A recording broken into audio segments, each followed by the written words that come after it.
Ricciardo's plan to rejoin forces with Red Bull has just hit a massive roadblock with AlphaTauri struggles with the AT04's performance, and right now it doesn't seem that he has a high chance of making it work with the Austrian squad. Furthermore, new forces have emerged for the second seat of Perez, and Ricciardo won't like what Red Bull has to say about the competitive superteam Red Bull plans to build in the near future. So is this the end of Ricciardo's short-lived saga with Red Bull?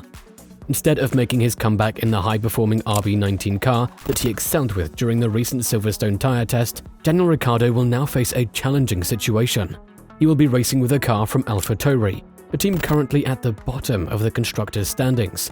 To make matters worse, the AT04 car has a significant weakness in the exact area that gave Ricciardo trouble during his 2 years at McLaren.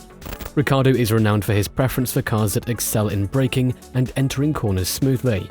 When provided with a car that possesses those desired characteristics, Daniel Ricciardo's brilliance truly shines, as witnessed numerous times with his famous late-braking overtakes. However, as exposed during his time at McLaren, if the car he is driving fails to instill confidence in him during corner entry, things can quickly go downhill.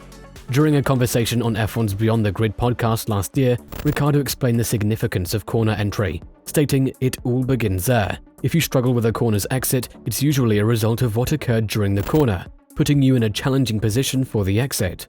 Most difficulties originate from the entry. Perhaps not all, but the majority." Unfortunately for Ricciardo, it may not be an ideal situation, as he discovers that Yuki Tsunoda and Nick de Vries have been struggling with a particular issue this year. This problem revolves around difficulties during the late entry phase of corners, leading to rear instability. Such a limitation can significantly impact a driver's confidence. AlphaTauri's head of trackside engineering, Jonathan Eddles, openly discussed this critical issue that the team has been diligently trying to address. He acknowledged the ongoing weakness in the late entry phase and rear instability, despite some improvements. Eddles explained that when the car decelerates significantly, the rear ride height increases, resulting in a loss of downforce and triggering an aerodynamic imbalance. Earlier this year, the team's technical director, Jody Egginton, mentioned that achieving stability at high rear ride heights was one of their targets during preseason preparations.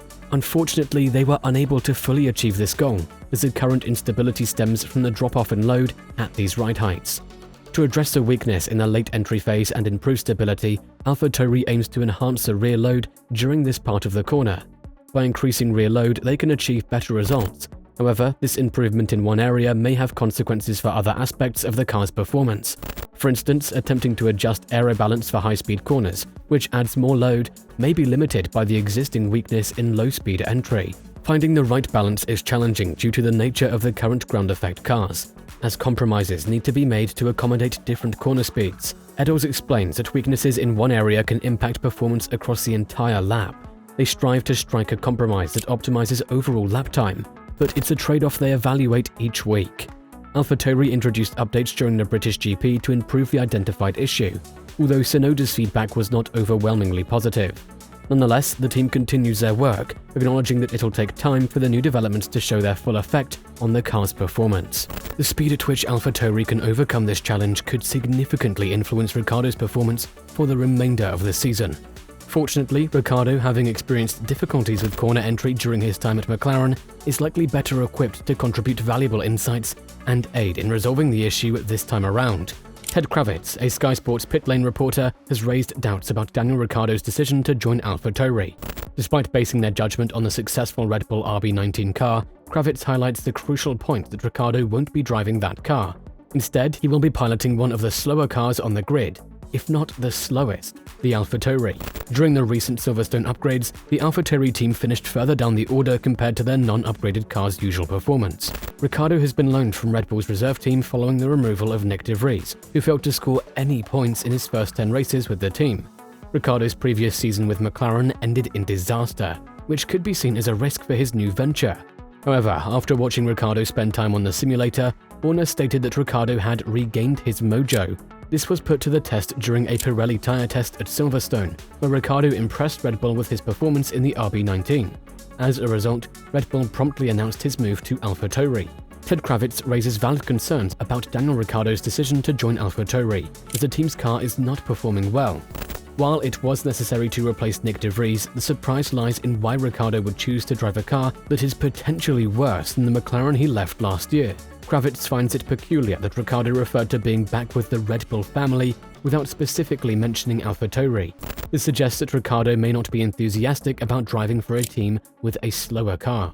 However, there could be long-term benefits for Ricciardo, particularly if he aims to return to the top Red Bull team in the future. Sergio Perez's recent poor performance puts him under additional pressure, especially if Ricciardo performs well at the sister team. Kravitz believes that Ricciardo's arrival may lead Perez to review his contract terms and worry about potential competition. However, Ricciardo's plan to make a successful comeback could be hindered if he cannot outperform Yuki Tsunoda in the struggling AlphaTauri. If Ricciardo manages to score points on his debut and significantly improve the car's performance, it will demonstrate the influence of both the driver and the car on results. Daniel Ricciardo has expressed that he needed to rediscover his passion for Formula One before deciding to return to racing with AlphaTauri. In an interview on F1's YouTube channel, Ricciardo acknowledged that losing his love for the sport had affected his confidence, which is crucial when competing at the highest level. However, returning to Red Bull, his former team, had a significant impact on him. The warm reception he received upon rejoining the team was overwhelming in a positive way. Getting back on the simulator, he initially had doubts about whether he could regain his previous form and feel like his old self. Fortunately, after a few sessions, he started feeling like his normal self again, falling back in love with the sport and being ready to go. Certain experiences contributed to his renewed enthusiasm. Attending the Super Bowl in Arizona reminded him of the excitement of a competitive environment. Additionally, being present at his home Grand Prix in Melbourne and the Monaco race further reignited his passion for Formula One. While he enjoyed the 6-month break, attending races and participating in simulator sessions gradually reignited his passion. Finally, when he got behind the wheel recently, everything felt familiar and normal. Ricciardo didn't have to think twice about accepting the opportunity to return because being back with the Red Bull family made him feel like he was going through it all over again. There was no doubt in his mind that he would say yes to the opportunity. Ricciardo mentioned that joining AlphaTauri for the remainder of the season feels like completing a full circle in his career. He previously raced for the team, known as Toro Rosso at the time, in 2012 and 2013. His Formula One journey began with HRT Racing in 2011. Currently, AlphaTauri is at the bottom of the Constructors' Championship after the first 10 races of the season. Ricciardo acknowledges that he won't be racing a top-performing car anytime soon. Despite the challenges ahead, Ricciardo expresses excitement about the opportunity. He recognizes that it'll be a test to quickly adapt and perform well. However, given the experiences he has gone through in recent years, he feels prepared to face any obstacles that come his way. He embraces the challenge and actually prefers it this way. The main rationale behind Ricciardo's half-year stint at AlphaTauri seems to be for further evaluation and to sharpen his racing skills. The intention might be to eventually replace Sergio Perez for the 2024 season, provided Perez does not show significant improvement in his results swiftly. It's evident that the Red Bull car does not suffer from instability issues during corner entry, an area where Ricciardo performs well.